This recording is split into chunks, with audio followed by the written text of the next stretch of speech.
Hey guys, welcome back to my channel. My name is Healing Honey. If it's your first time here, then welcome. So I want to share with you guys, why I do not regret quitting weed. Okay, so if you're new here, I have a lot of videos on how I self-healed and how I quit smoking weed on my own after smoking pretty much every day for over 10 years. And so I love to share with you guys, give you tips on how you can stop. And I even have a course that I created, and so I'll link it down below because it's a resource that you can keep with you and do your own inner work. It shows you how to do it so that you can heal for good. But I've been sober for over 3 years now. It's beautiful. I don't really think about weed too often, but whenever I smell it, of course, I remember, and I still have friends and people I know, people that are close to me that still smoke. And so it's not about judging them or feeling like they're wrong in any way, because I can relate to them. But I learned how to break free, and that's what I want to share with you guys. 3 years later, why I don't regret it. And so these are just practical things that I hope can help you. So drop me a comment, let me know who's here. Okay, I would say the first thing is that you feel lighter energetically. You don't feel as groggy. Weed makes you feel like you want to take a nap. It can have you feeling a little bit more lazy. It seems like a task to do something. Think about if you just smoked and then your friend calls you and is like, meet me somewhere that's 45 minutes away. That seems so far away, right? You probably don't want to do it. If you have something to do, or let's say you have a lot of things to do that day, if you smoke first, it depends on the person. Maybe at first you're gonna feel more ambitious, okay, I'm gonna get all this done. But after an hour, you might tell yourself, okay, I'm gonna get none of it done. One thing's good enough. And so it could kill your ambition. It depends on the person, but I found for me, I feel a lot more energy, and it's my natural energy. And I became more in tune with my body when I put it down, because now when I'm tired, it's because I'm actually tired.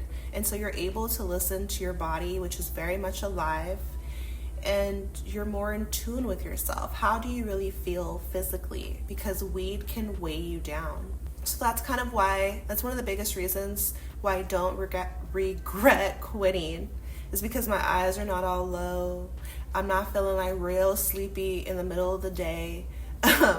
Unless I'm actually tired. And so I'm more able to see what is really me versus what was the weed. And I always tell you guys, it just really frees you. Why I don't regret quitting is because I used to think that I was a badass for smoking, because okay, I'm gonna do whatever I want. I don't care if it's against the law yet or whatever people think, but that's what I wanted to do, and that's what I did. But the thing is that I wasn't actually free that way. I was bound to a substance, and my whole life was revolving around it. Anything I wanted to do, whether it was something I wanted to do or didn't want to do, I felt like I had to smoke first. So in that way, you're not free at all. You're tied to this thing that you feel you need, and it's you're giving your power away to it. So why I don't regret quitting is because I feel lighter energetically and I feel more free. The second reason I don't regret quitting weed is because now I don't need the weed to feel good. You guys, if you've been smoking for a while, your mind is going to trick you to think that you're not going to be able to enjoy life without weed. It just becomes a habit, and it becomes part of your lifestyle when you're smoking a lot, right? Everyone you know does it, and there's a certain crowd that you might be a part of. And so you might think oh, I'm gonna lose my friends, I'm gonna lose myself. It's about your identity. The thing is that you can feel good without weed. That's why I remember making that video, 5 things to do instead of smoking weed, because you might think that that's the only way to enjoy your life, but it's not true. You can feel good without it. And in fact, it's so powerful because you're going to learn about your own energy and get in tune with your real feelings, because weed is giving you that fake happiness. Yeah, you feel good for the moment, but then everything that comes up has to come back down. And so it's giving you that high, but then you're going to feel low. And so instead of those highs and lows, the extremes, you learn to find balance and calm within yourself. And I got back in tune with my real self, which is beautiful. You know, like, who were you before you picked it up? And there's always reasons why we do. There's a million reasons why. Just bad influences, people around us, family, friends, whatever, the music you listen to. A lot of times it's introduced to you through another person, but maybe just on your own. Maybe you're curious. You hit up the shop, like, it's legal now, right? In so many places. And so a lot of times it's to escape pain or whatever the case is, right? But who were you before then? Get back to that person, but who you are now. Give yourself a chance to discover who you are, because it's beautiful, it's creative, it's powerful, it's rare, it's unique, it's you.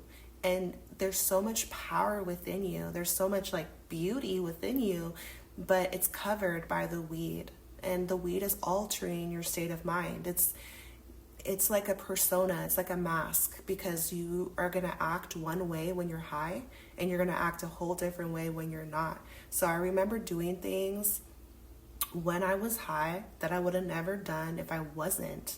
So in a way, it's an excuse. You know, maybe it gives you more cojones or whatever.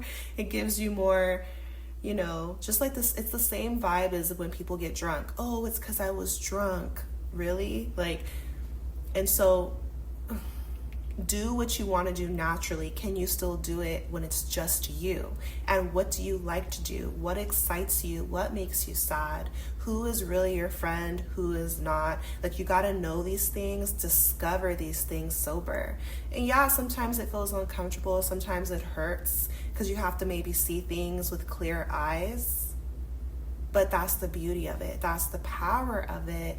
And for me, it's like, I don't want to ever be afraid. And so then I just had to try, you know, and you're stronger than you think. Try to put it down, and then see what happens. And I remember thinking too, like, when I was considering stopping weed, I was like, well, you know, because it can make you feel real silly. Maybe you have a laugh attack like I did with my old best friend, Christina. Are you watching this video? Where are you in the world? Nah, but, or more sexual or more romantic, who knows, more like, as we said, like ballsy or gutsy or whatever, adventurous, or, you know, it can enhance feelings. So I remember thinking like, oh, well, I don't want to lose that, right? Because we can get tied to those things, those ideas. But naturally now, 3 years later, I can tell you that now when I'm laughing so hard, it's genuine. It's from me. It's from the inside of my soul. It's real. And it's real when you're high too, but it's just different. Like, it's naturally, you can feel so good. You can raise your vibration. That's why check out that video about weed and your vibration, because weed is lifting your vibration, but then to a certain point, and that's it. And that's why sometimes if you're feeling like, let's say, naturally pretty happy, and then you smoke, it could actually lower your vibration. You feel a little bit worse or moody or dark, because naturally you can get so much higher than weed, as in feeling good, as in feeling joyous and feeling peaceful. I feel like the majority of people reach for weed to calm their stress. And so the thing is that the vibration of peace is higher than even love. So if you can feel peaceful, that there's nothing sweeter than that. You're just feeling good. You're feeling happy, but you're feeling at ease, relaxed, true relaxation, calm within your spirit, not from a substance, not from a person, not from anything in the world, but the peace is inside of you and you're feeling it, right? And so you can get to this point naturally without the weed. Why I do not regret quitting weed. Okay, I don't smell like weed anymore. Okay, when you are smoking, it's so like, it's super dank, right? As we call it, it's dank. It's a really strong scent, and it's not that we have to care what people think, but it's like, it's loud. Right? It's so many words for it, right? And so I could pick it up real easy. And I mean, I'm a mother, and so that's just not it for me. Like, I don't want my house smelling like it. I don't want my clothes smelling like it. I don't want my body smelling like it, my hair, and I'm not going to hug my daughter with that scent on me. I know it's a herb, right? But at the end of the day, would you want your kids doing it?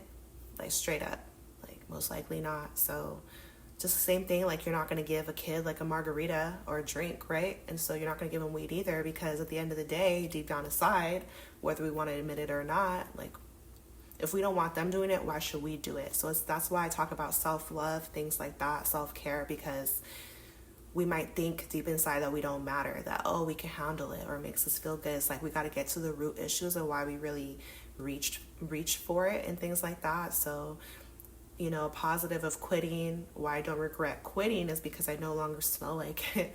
And around my kid, I'm a better example. Also, saving time.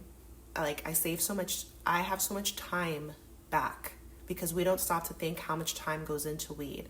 Whether you're ordering it, buying it, you got to go to the bank and get cash, the shop, is it open, structuring it in your day, then you got to roll it up, or you got to make time to actually do it, and then where are you going to do it? Like, it takes too much mental energy. It soaks up a lot of your time.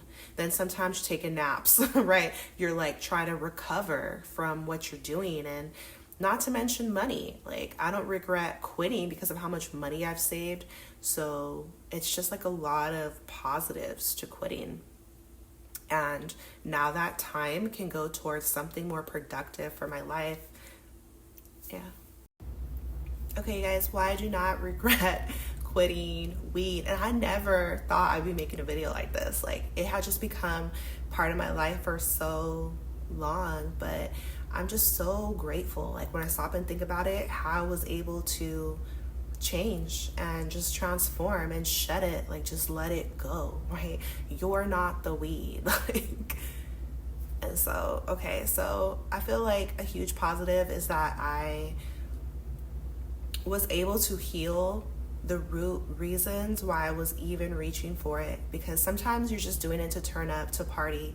But if you get into a habit of it where, like, you're doing it for years at a time, and when you're able to put it down, feelings are going to come up, emotions are going to surface. You're going to have to, it's time to get real with yourself, right?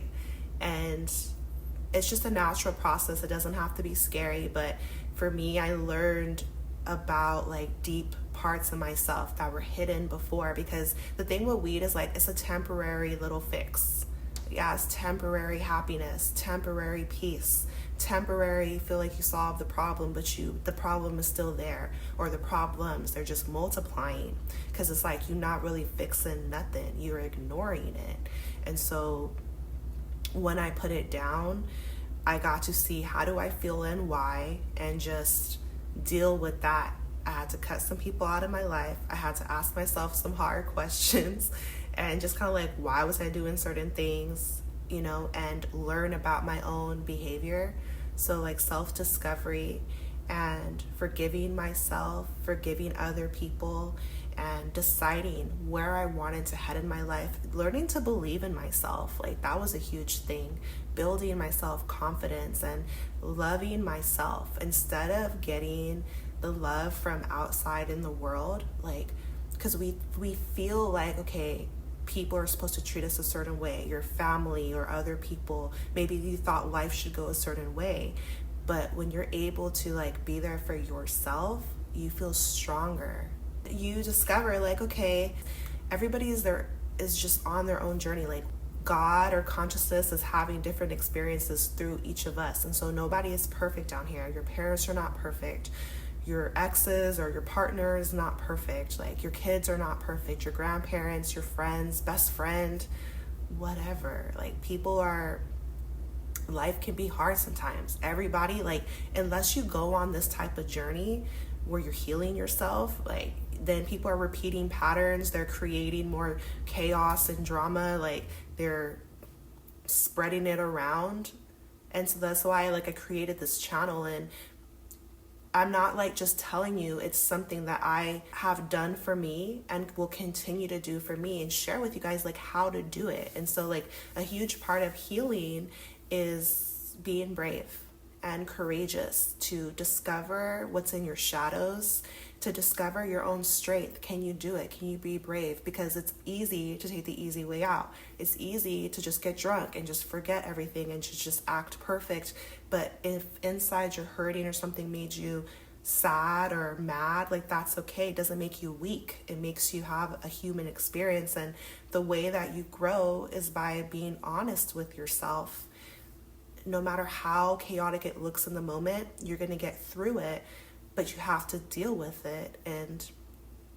And that's what you get to do when you put the weed down. No more fake happy. How do you really feel? And that's okay, because it's going to be okay. Like, you're going to feel better. You're going to get through it. You just have to like be strong. But the thing is like why a lot of people stay stuck is because if you don't put it down, or if you don't like get down to what's really bothering you, if anything's bothering you, then how are you supposed to ever heal? How are you supposed to grow? How are you supposed to change? Like, and so it's an intimate process. And the beautiful thing is like it's not so bad. Fears have no power over you when you face them. It's actually not so bad. Forgiveness, it frees you. It just requires like spiritual strength, because like forgiveness means you have to crush your pride, and we have egos that don't want to do that. Oh, but I'm right, they're wrong. Okay, maybe that's true. But if you're holding a grudge, if you have resentment, it's just hurting you. Like, you're just staying stuck.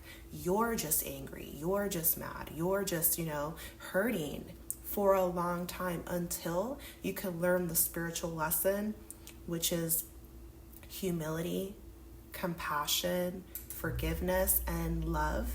And then you feel free. Like, you literally free yourself from that situation. You get to move on and release that. It's in the past. You feel better. And then later on, you're going to see like why maybe it happened. What did you learn? How did it change not just your life, but other people's lives for the better, right? And embodying real love, which is something we all need, but it starts within. So how do you really love yourself? You really love yourself when you're honest with yourself, when you care for yourself, when you're compassionate with you. And so why do you smoke weed? Is it to turn up? Or is there another reason? Did something happen that hurts you real bad, and so it's easier to smoke, and now you don't remember it? Yes, you do. But put it down, it's going to come up. Like, God is not cruel, like your own soul, your higher self, it's going to lead you. And you can do it. Okay, guys, so that's pretty much what I wanted to share with you in today's video. It always gets so deep. Like, I know I've told you guys before, but when I first started smoking like on a regular basis, or actually the first time I tried it, it was because I was hurting from my first relationship. The first time I was in love, like me and my boyfriend were going through it, and he had left some weed in my car. Me and my best friend found it, and then I was like, I'm stressed out, and I told her like, let's do this every day at Pasadena City College. Let's do it every day, like, to relieve the stress. And that started like that. And that's what I'm saying. It could be innocent, it could be deeper, but you see, because of pain, right? To ease the tension, ease the pain, forget about it. Yeah. And so, but now, like years later, I can see like with clearer eyes to be like, oh, like, but he was just immature. Like, he was just being a douche. Like, I'm sorry. Like, I loved him. I will always have love for him, but he was just immature. Like, it had nothing to do with me. And I always teach my daughter this, like, how people treat you. I tell her, how people treat you, is that because of you or them? And she's like, it's because of them, mommy. And it's true, you guys. Like, how people treat you is not because of you. It's whatever they're going through inside of them. And so the best thing we can do is take accountability for our own feelings, right? And be there for ourselves. Like, be gentle with yourself if you're going through it. It is okay, and you're not here to be perfect. It's okay to be a mess sometimes. Pull yourself back up, and that's how you're going to build a true relationship with yourself and trust yourself. When you're honest with yourself and when you're caring. Because if you see how you really feel, but then you shame yourself for it, and you're like, oh, you're such a, you're so weak or something like that, like, your real feelings are going to hide from you. But if you can just be like, oh, I see why you feel like that, and be soft with you, that's real self-love, self-care. This is how you're going to reach peace of mind. So I hope this video helps you in some way. I'm sending you so much love and power and healing on your journey. Take care of yourself, and I'll see you next time.